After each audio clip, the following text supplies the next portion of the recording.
Well, hello everyone, and welcome to the award ceremony, CIES award ceremony for the Honorary Fellow whom we will be celebrating today. And you all know that we are here to celebrate Mark Ginsburg as our Honorary Fellow. It's a great honor to have all of you together for this event. I will just say a couple of words before I will hand over to Steve Cleese for some of the introductory remarks. But I wanted to, first of all, thank all of you for your perseverance during this time, unprecedented times on so many different levels. As you know, the CIES in CIES 2020 that was supposed to take place in Miami was canceled. We all suffered for it in many, many different ways, from financial sufferings to personal and professional ones. And but nevertheless, we were able to make some transitions online to keep our connections alive, both during the conference itself, but also actually throughout the whole year, unfolding some of the events in this very different and new format for the CIES. And so the award ceremony itself, so we are trying to unfold it slowly over the course of the year as well, not as one event celebrating all of the awards, but actually as a series of separate award ceremonies dedicated to each award. So this will give an opportunity to celebrate, have more space and time to celebrate each of the awardees individually, to hear more from them, and to also engage with all of the CIES members who come to celebrate. So today we are celebrating Mark Ginsburg as the CIES Honorary Fellow.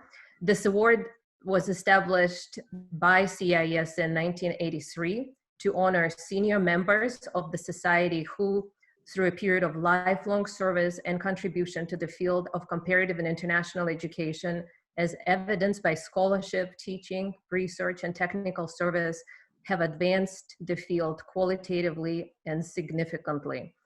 This award has been established to recognize those scholars who have made the most substantial contributions to the growth of our field and our society. So this year in 2020, we are celebrating Mark Ginsburg as the CIES Honorary Fellow. And I thank all of you for being here to celebrate this major achievement. So we can clap. But I would like to give the floor to Steve Cleese, who was one of the nominators and who also mobilized wonderful group of people who contributed even more nominations for Mark Ginsburg's candidacy for the award. So Steve, the floor is all yours. Thank you, Yvette. I'm Steve Cleese, a faculty member at the University of Maryland, and I'm honored to be here for this Honorary Fellow presentation, or celebration, actually. Some of you have come in under Susan McClellan's name. If you have, you can change it. The chat has instructions on how to do that. Mark, while at the moment semi-retired in Santa Cruz, is also a very active visiting scholar at the University of Maryland.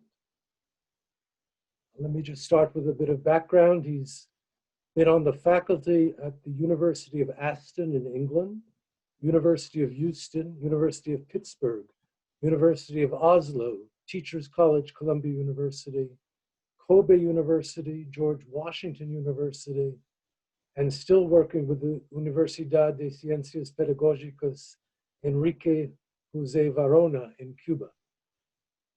Mark was director of the Faculties of Education Reform component of the USAID-funded Education Reform Project in Egypt in 2004 to 2006, worked as a senior technical advisor for AED and FHI 360, and previously, as all of you know, he was president of CIES and co-editor of the Comparative Education Review for 10 years.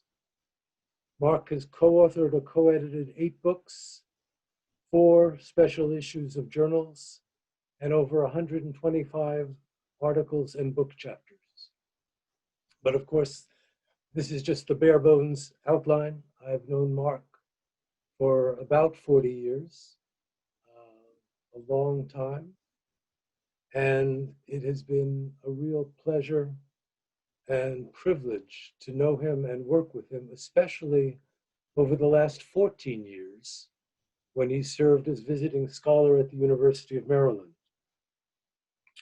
He served on students' committees in program planning, and also I had the opportunity to co-teach 3 courses with Mark. Once on EFA and the SDGs, actually twice, and once very special time in which Mark, Nellie Stromquist, and I co-taught a course on the SDGs and EFA. And even more recently, Mark and I taught a course together on the World Bank's Saber system, and actually joined the students in writing a critique of that system that got published in the Comparative Education Review. Mark continues to do work. We're working on something that some of you know about, but all of you will hear about one of these days soon, called the Alternatives Project. And Mark is a principal in that effort. Personally, Mark is just a pleasure to work with. He's one of the most thoughtful people I know.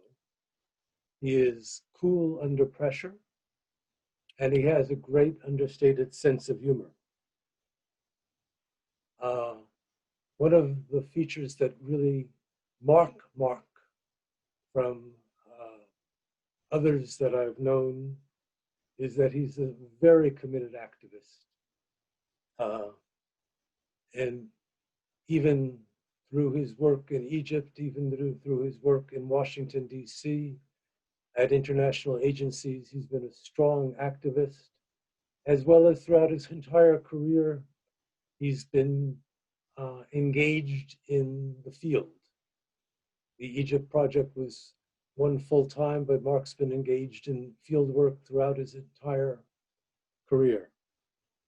I was very happy to nominate him, and I got outstanding support letters from Bob Arnoff, Endri Asilamumba, Dana Bird, John Gillies, Sangeeta Kamat, Vandra Maceman, Nagwa Megahead, David Post, Jack Schwilly, and Nellie Stromquist. And I'd like to read just a few of those comments from some of the letters that came in. On his scholarship, Nellie Stromquist wrote that during his long-standing professional trajectory, Dr. Ginsburg has demonstrated a strong commitment toward an understanding of the conditions of teachers and the complex challenges to their professionalism. Having studied these matters in various parts of the world, particularly in sub-Saharan Africa and Asia, I'd add Latin America. His research articles have been extremely useful to those seeking to improve the conditions of teachers and teaching and learning in the global South. The work undertaken by Dr. Ginsburg represents an extraordinary blend of scholarship and values that have brought great recognition to his own work and to the field of comparative and international education in the US and internationally. His academic work has inspired hundreds of students in the field and is often used in graduate courses in international education. With respect to his teaching and mentoring, Sangeeta Kamat writes, I was very fortunate to have Mark as my mentor for my doctoral studies at the University of Pittsburgh. He was an outstanding mentor, not only due to his brilliant and engaged scholarship, but also for the respect he accorded students, inviting us to collaborate with him while also encouraging and supporting us to develop our distinctive research projects.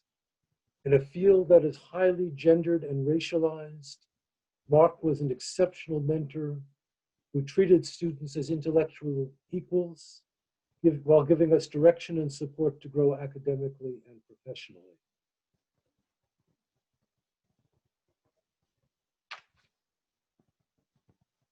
In terms of his technical assistance, policy planning, and evaluation work, David Post said, "Mark's scholarly productivity is obviously impressive, but I wish to draw your attention to the boundary crossing that is so evident in his writing and in his trajectory.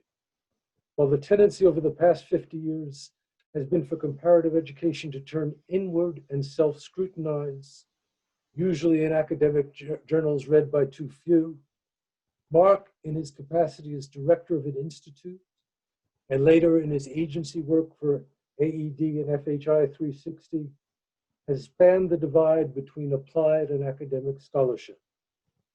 In this sense, he follows in the footsteps of his old friend Don Adams.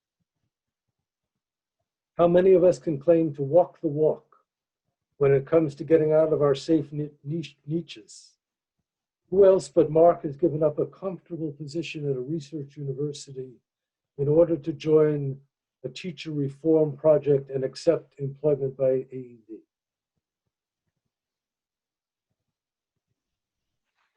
And lastly, with respect to his contributions to CIES and comparative education on the world stage, Enrique Lumumba writes, "Mark has been a member of the Comparative and International Education Society for almost 40 years and has had a remarkable intellectual presence by the regularity of his attendance and presentations at the annual conference.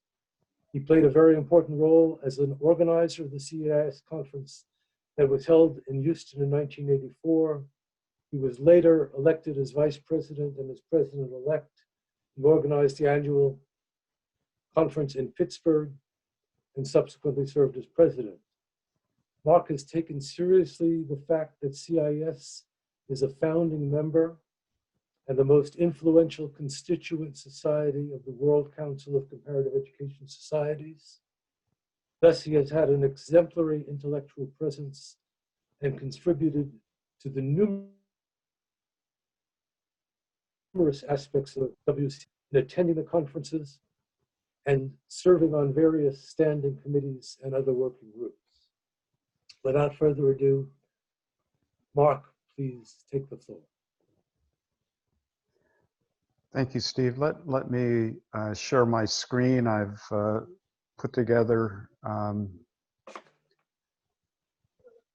a brief PowerPoint.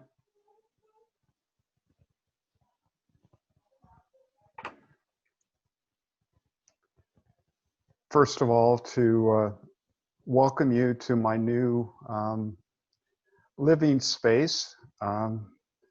I wish I had been here earlier in my life and career, not because I didn't like the places I was, but as you can imagine, looking out at the surf on Pleasure Point on a daily basis is a incredible opportunity.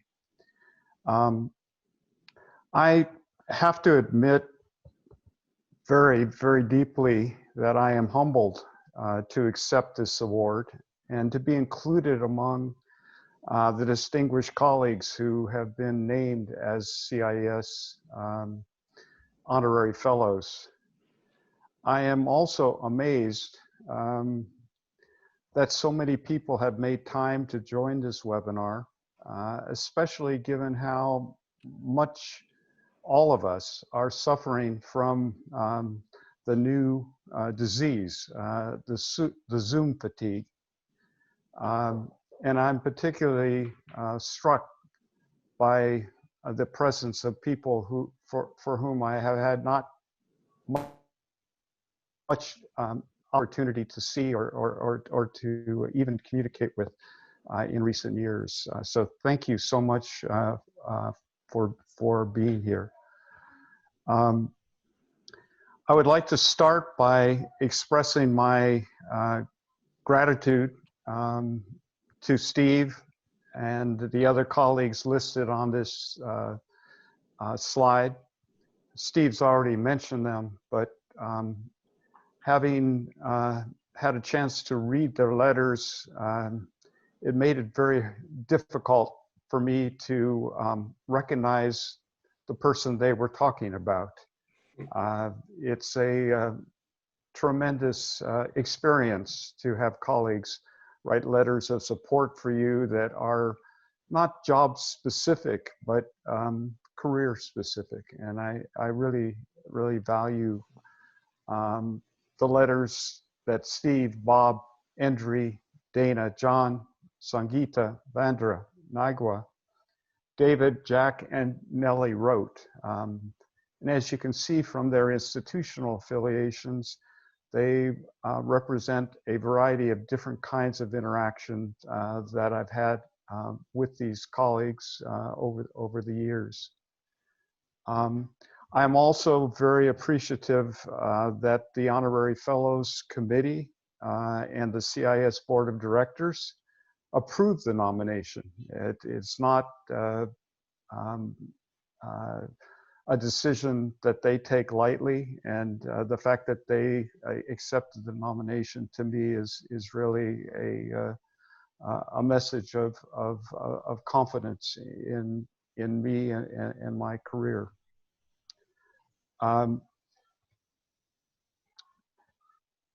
In accepting, I really want to acknowledge and honor the many faculty, student, and international education development practitioner colleagues who have enabled my academic and professional career.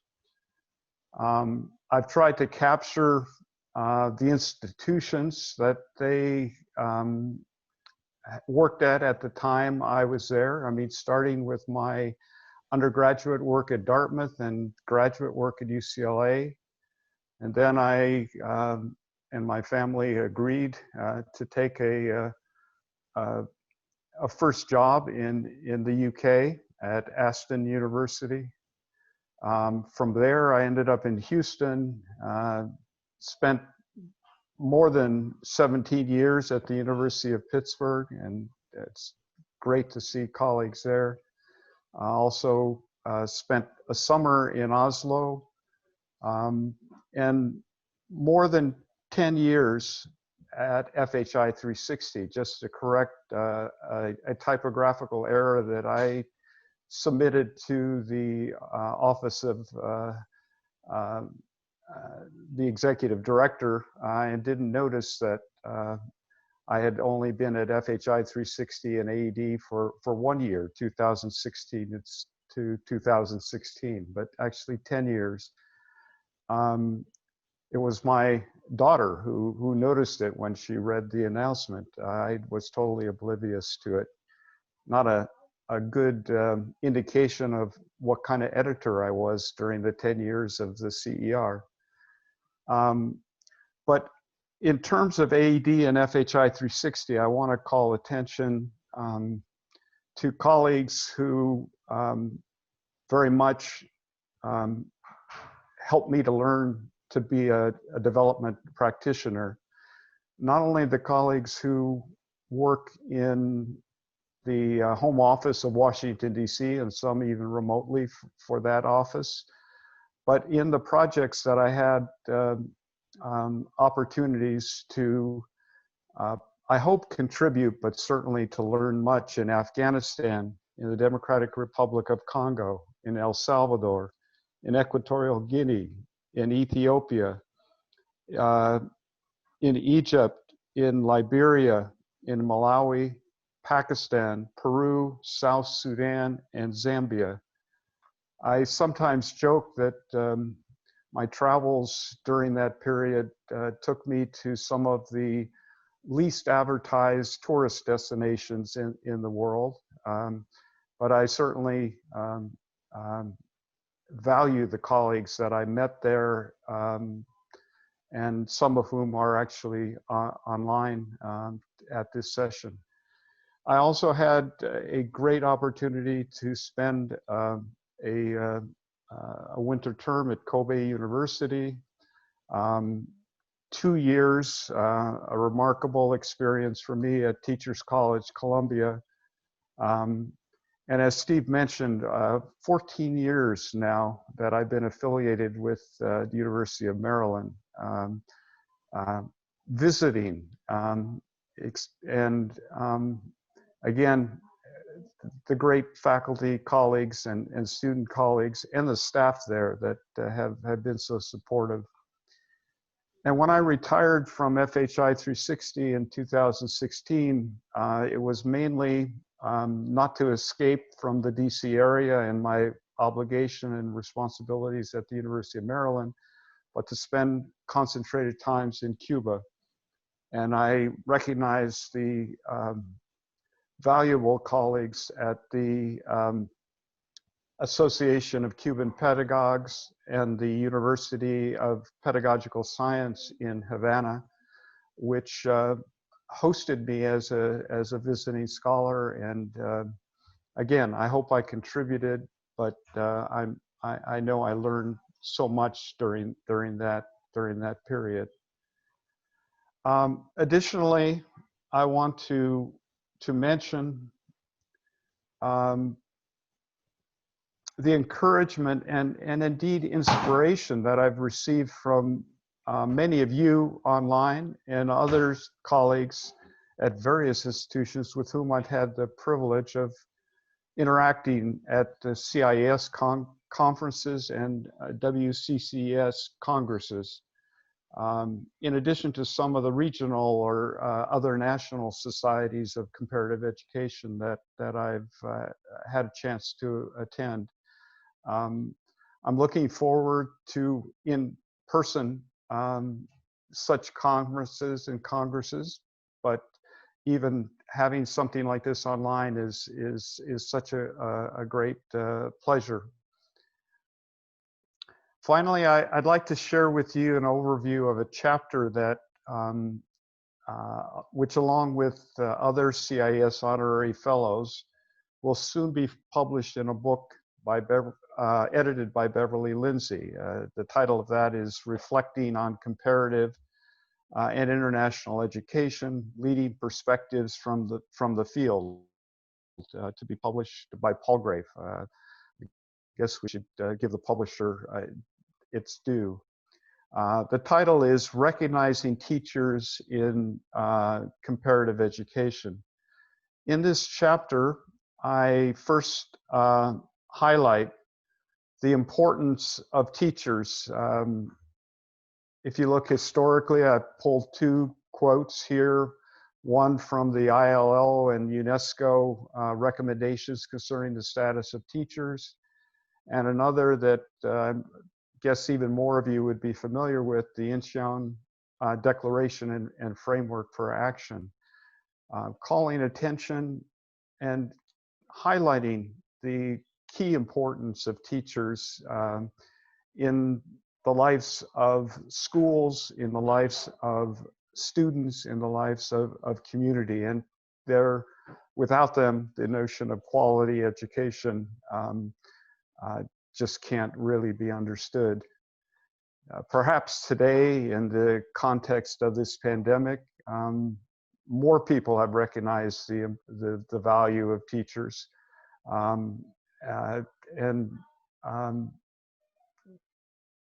They are clearly, in my view, essential workers.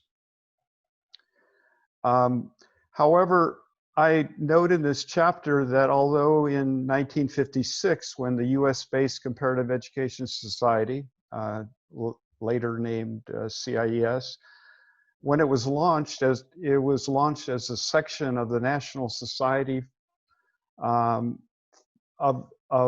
for the education of teachers.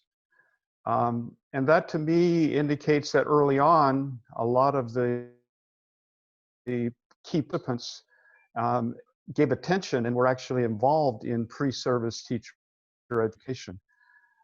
That changed over time, and certainly the number of courses and colleagues in CIES and the World Council who are involved in pre-service teacher education is a relatively small minority compared to that.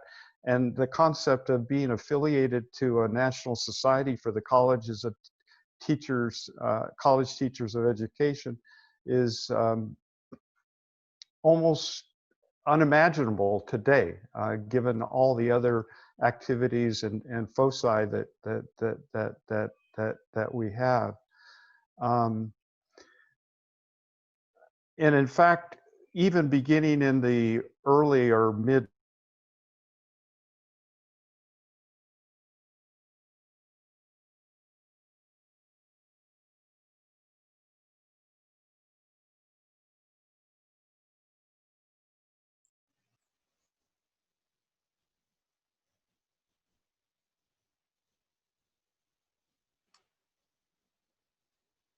This happened earlier today. We'll give it another minute.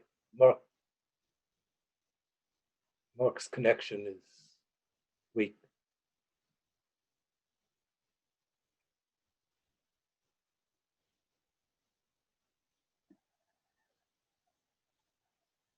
I hope he didn't go to the ocean side to take a break.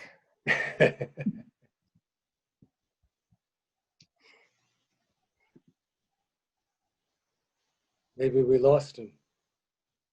The screen sharing stopped. Yeah, he should be back in a minute. Yeah. But while we are waiting, so our plan was after Mark is finished speaking, we'll actually have the floor for any of you to share any of the insights, any of the remarks, celebratory remarks, experiences with Mark, and Steve and I will try to moderate it somehow. What we were going to ask you to do is to put your hand up in the participant list, and then we'll call on you and you can unmute. Oh, Vandra is raising the hand already. I see you. You will be the first one. Okay, there you go. Yeah, so he disappeared.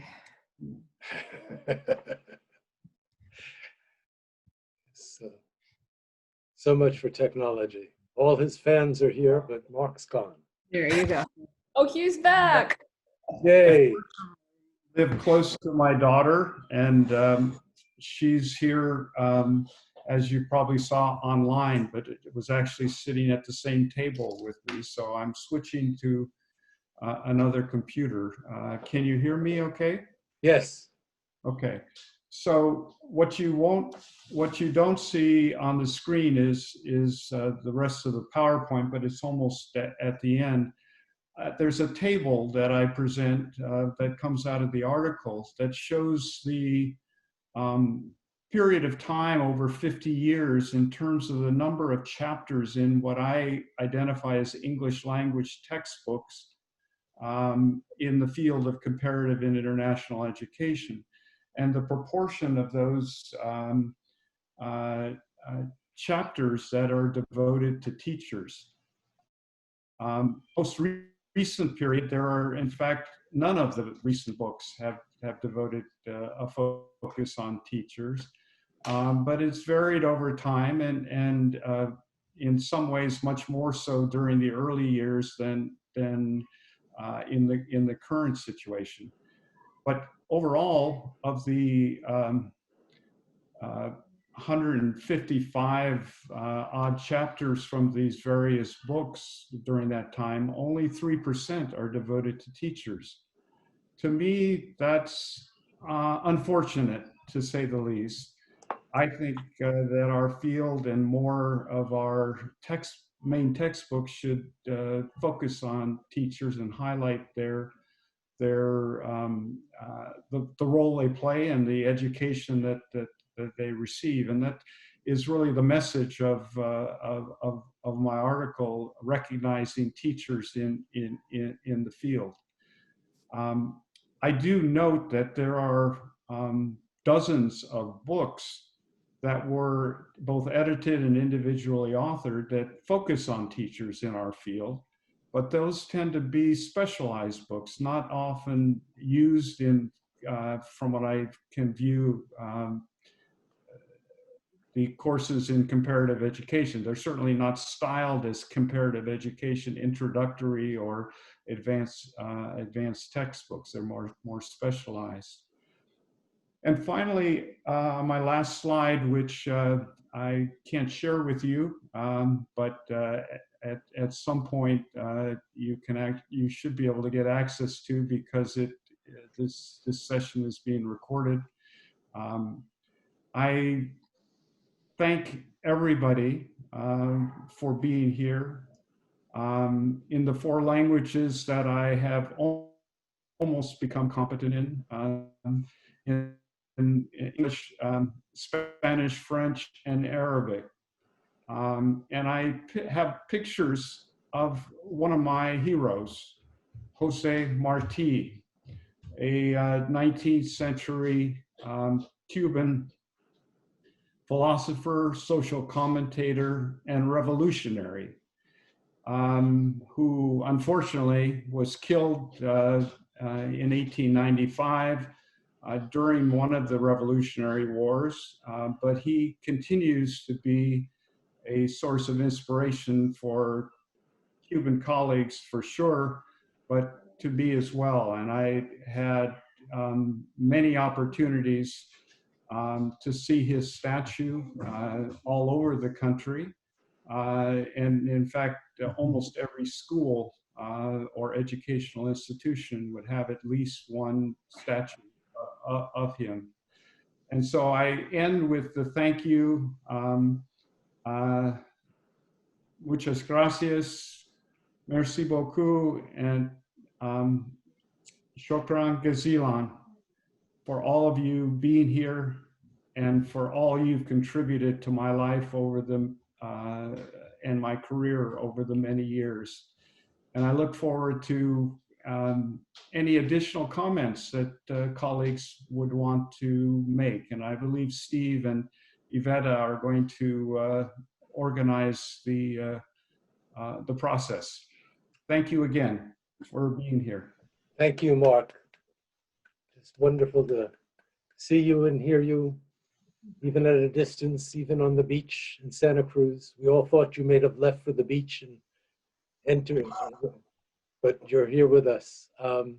We've got we only have, it's only till 4 o'clock, so we have a number of comments. If you keep your comments, we'd love to hear long comments, but keep them a little shorter so other people can talk. And we have 3 people in queue. Vandra first, then Endri, and then Maureen. So Vandra, And please. Esther. And who? And then we have Esther. And then and then- Esther and Keith. Mhm. So there's a full house almost right now. So if Vandra, you'd unmute and. Yes, I've unmuted. There we Always go. unmuted. I was reading my first report card from kindergarten yesterday, and it first comment said, very talkative. Anyway, I just want to congratulate Mark, and in the interest of brevity, just to say that my most outstanding memory of Mark was chairing the meeting on the issue of apartheid in South Africa. I think it was at the University of Pittsburgh meeting of CIES.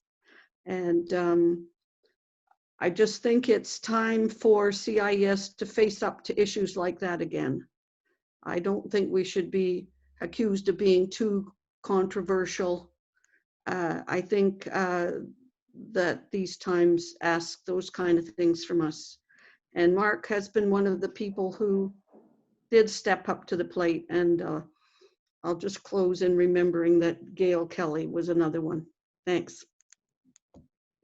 Thank you, Vandra. Endri?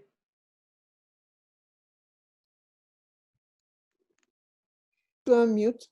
Yes, I just want to take the opportunity to recognize the role that Mark plays in welcoming young scholars. I met Mark at the University of Houston when I was a postdoc. I had just finished at the University of Chicago, arriving there, very happy, but with uncertainties. Mark is one of those colleagues who made me feel welcome. And when I left a year later to go back to Africa, I thought maybe at the CIES conferences we would meet, but we have had many opportunities. And Mark invited me to contribute to a book when I had returned back from Africa.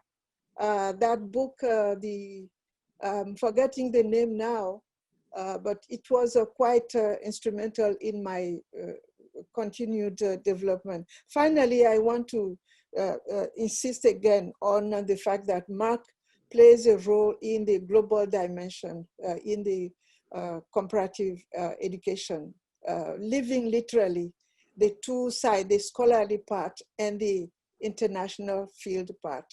And Mark, thank you for your contribution to our effort to create an African comparative education. It's now reality. It was adopted at the last meeting, Global Africa Comparative Education.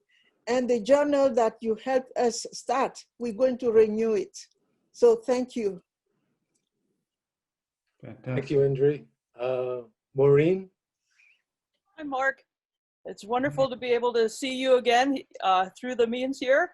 And I always remember when you were at Pitt and you were one of my mentors as I first got started. It's a little odd that you're the one in California and I'm the one in Pittsburgh now. Our roles are reversed. But you were always one of those very humane people who, like Vandra said, would really be clear and not afraid to be outspoken. Things needed to be said, whether that was at the university level or within our own department or being an advocate for international and comparative things. And I appreciate that sincerity and that being very straightforward. And I also just been very inspired by how many different careers you've made, whether it was in academics, and with the group that you involved us in, that we had one of our very few collaborative programs across many faculty when you took us to Egypt. And we had an amazing time working with all of our scholars there and our own graduates. And so I hope that you continue to write and reflect and keep that same sort of sincere reflection as you think about all your different careers, because I see many generations of students, not just our students, but everyone's who's looking to you to see what other ways we can do similar things to you by being an engaged scholar all over the world. And wherever it's needed, however it's needed, you've stepped up and really been a leader in so many different dimensions. And so I really appreciate that. And I look forward to seeing what you're going to do for the next 20 years. Thank you. Thank you, Maureen. Esther?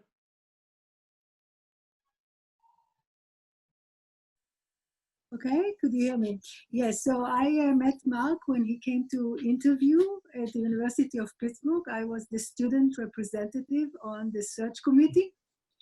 So obviously we had a lot of different candidates, which I got to take back and forth from the airport. And he was a very special choice that the university chose him to be the first director of the newly established Institute for International Education. And as you all know, at that time at Pittsburgh, there were at least 3 professors that were millionaires from doing consulting. So we all were thinking that Mark would also join this very fast-moving consulting career. And I had a bet on him that he will eventually own a suit and a tie. As you all know, today, I think it's a good public announcement that after 33 years, I should tell you that I lost that bet. And a few colleagues had, I had to pay for a drink every time we met at Comparative Ed, because sometimes he would wear a tie, but I don't think he owns a 3-piece suit. Right, Mark? I'll have to look. I can't remember what I wore at my wedding. Anyhow, we met many, many times, and I just want to add one more thing about your generosity. You always organized us, everybody that somehow belonged to Pittsburgh and some that didn't, to go out during the conferences and try to pay for everyone. And as soon as we got jobs, we decided we also have to pay for graduate students because you set such a good example. So congratulations on your last move. And we hope to hear more from you. Thank you, Esther. Keith?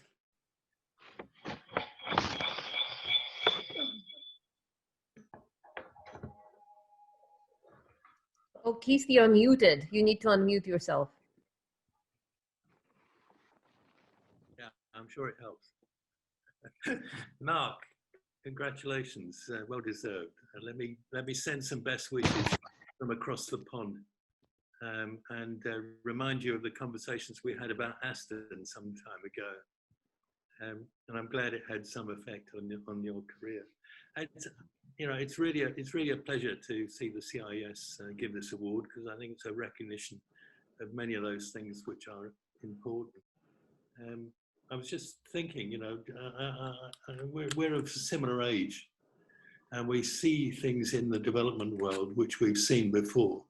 Like me, you're in your third generation of new development professionals, maybe the fourth, I don't know. It's really important that people like yourself do keep contributing, I'm sure you will, to remind people of the history of these things, and to remind people that the COVID crisis, which preoccupies so many people now, will pass. All pandemics pass. If they don't, none of us will be here anyway, but it will pass. And the issues will come back, will converge back to the same issues that they already were, with one possible exception, which I'm sure is dear to your heart. Teachers are key workers.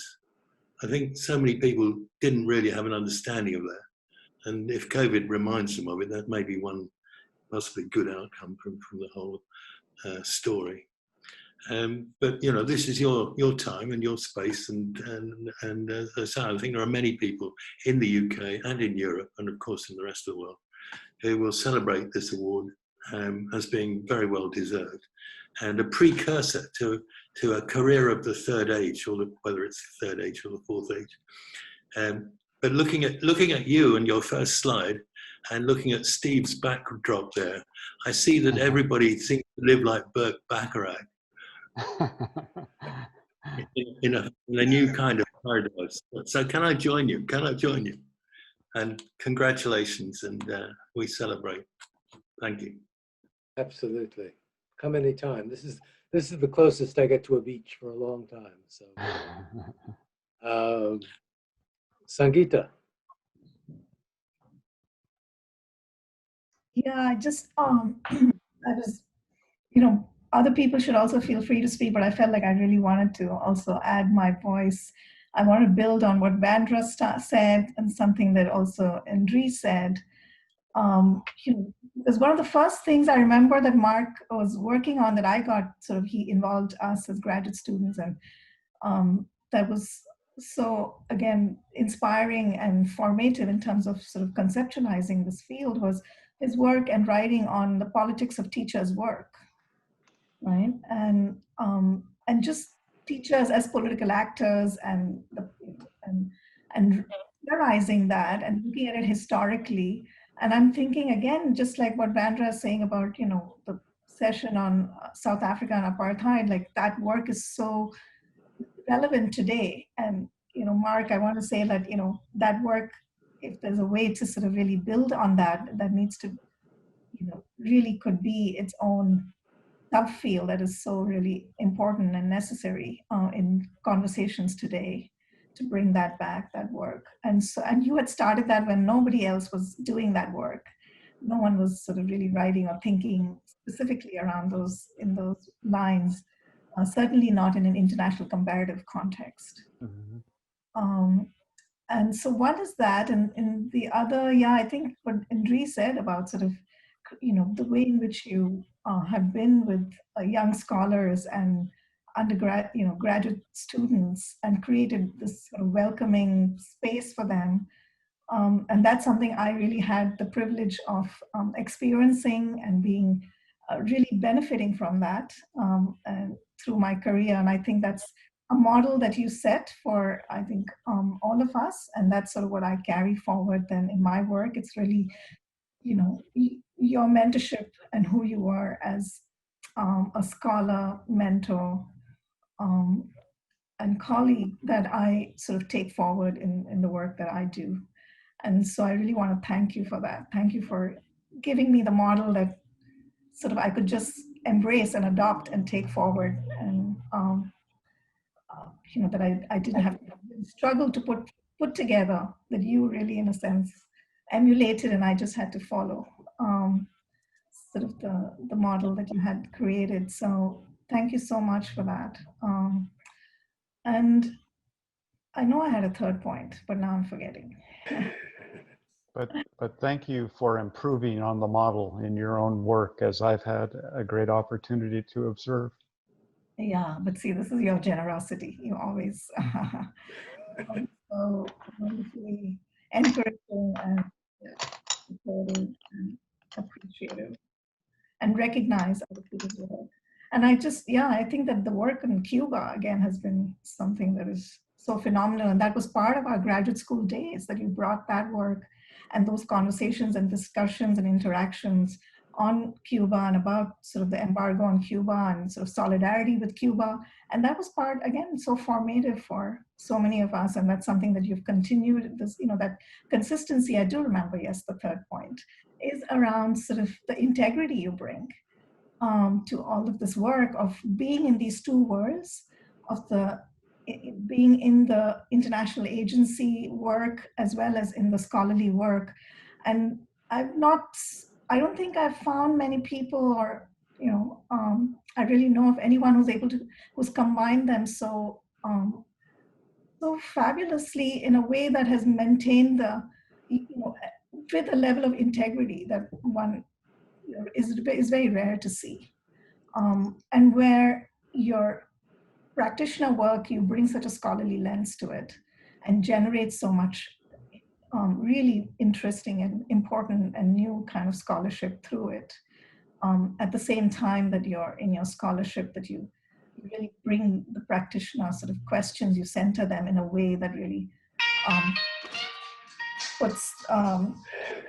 provides a new direction for scholarly work. And so I think that that's also something that I think is very rare in our field. And I would really want you to write about that. I would really want you to sort of document how you do this sort of being in both worlds and bringing those together, and in a way that is so simpatico, that you're able to sort of really have them be in conversation with one another and occupy these roles also with that level of a certain graciousness and yes, wit and intelligence. So I do, I sometimes think, I think we should do an interview on how you do that and try and document it, and also have you write about it for future generations of scholars. Yes, we need to map that. Thank you. Thank you so much. Thanks, Sangeeta. Kem? Hi, this is Kem. I'm a new PhD student at University at Albany. So though I saw a lot of that senior professors are in the line, I couldn't wait just to express few of my words to Professor Ginsburg. So it has not been very long. I think I'm the one of that youngest who know Mark Ginsburg. So it's about 1 year I met him. I know him, but within this short period of time, I had opportunity to have several meetings with such a nice person. So personally, I'm very much impressed with his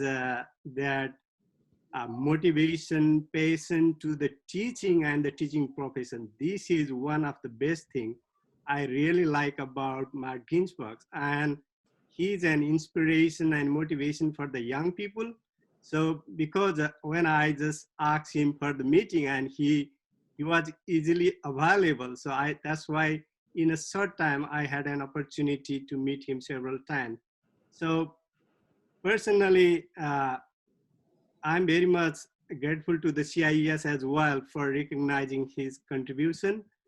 So for me, if I have to say in one word, so he's the person down to earth person. So I really, really impressed with his contribution and the way he treats people's, his simplicity, everything that is like a model for me. So I'm, and one more information, so I'm a one-day student of Professor Ginsburg. I had an opportunity to participate one of his class at UMD this summer.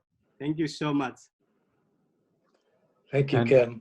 And I should note that Kim was interested in coming to the University of Maryland after taking my course, but probably more importantly, after Albany offered him a much better financial package than we were able to do at Maryland.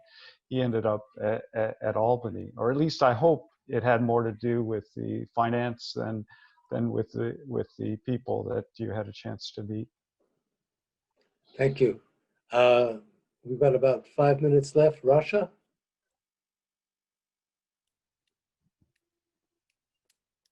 Rasha, you're on mute.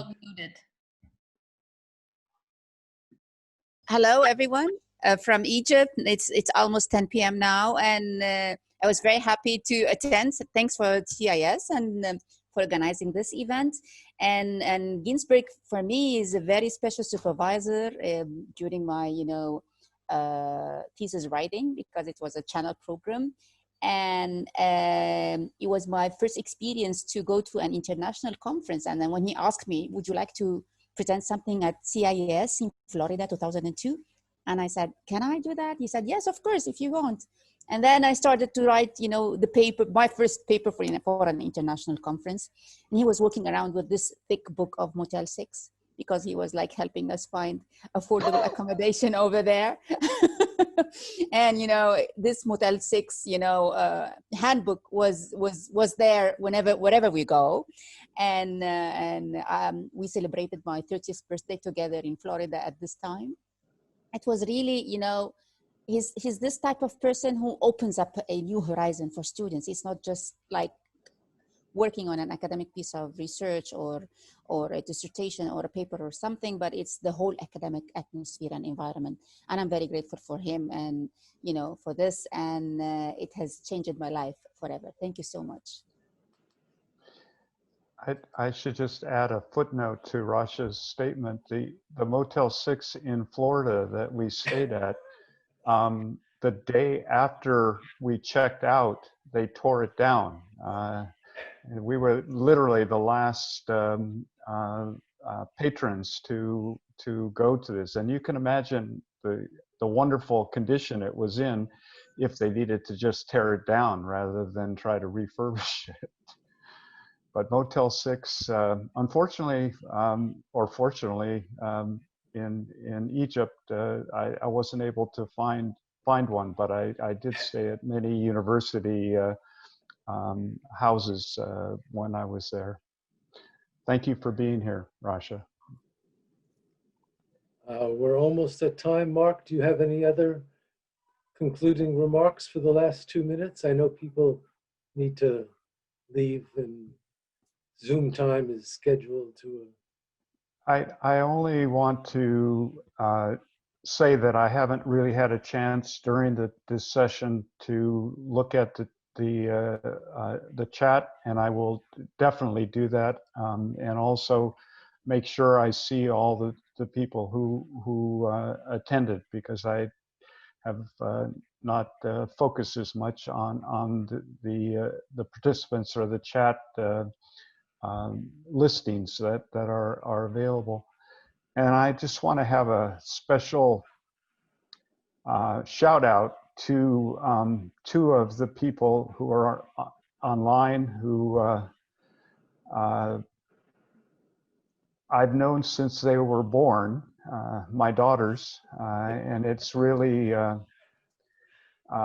don't know, they will have a different image of me perhaps after this than they had before.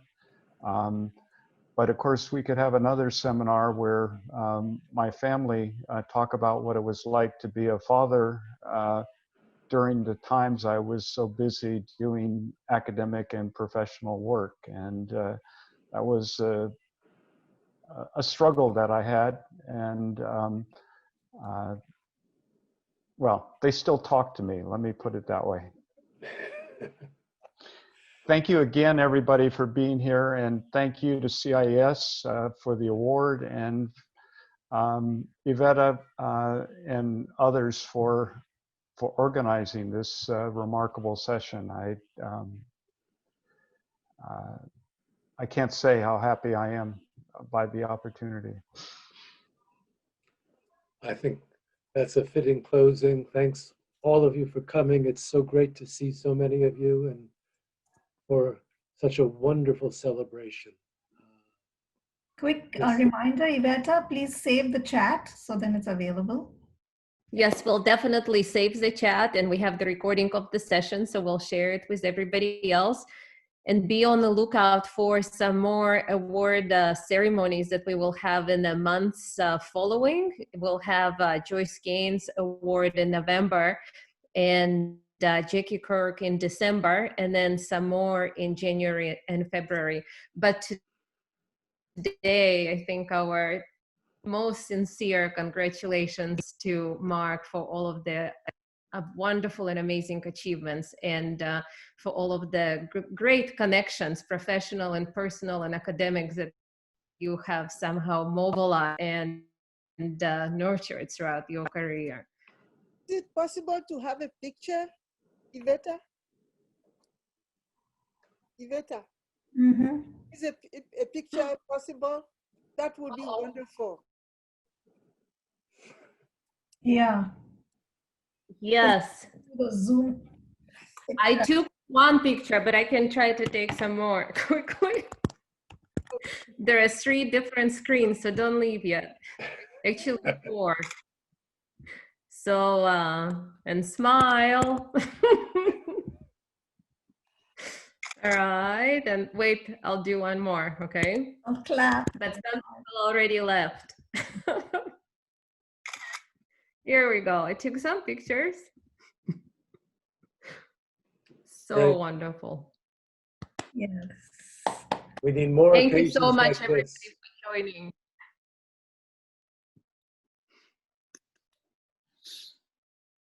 Bye, Mark. Bye, Bye, Mark. everyone. Bye, Steve. Bye. Bye, Mark.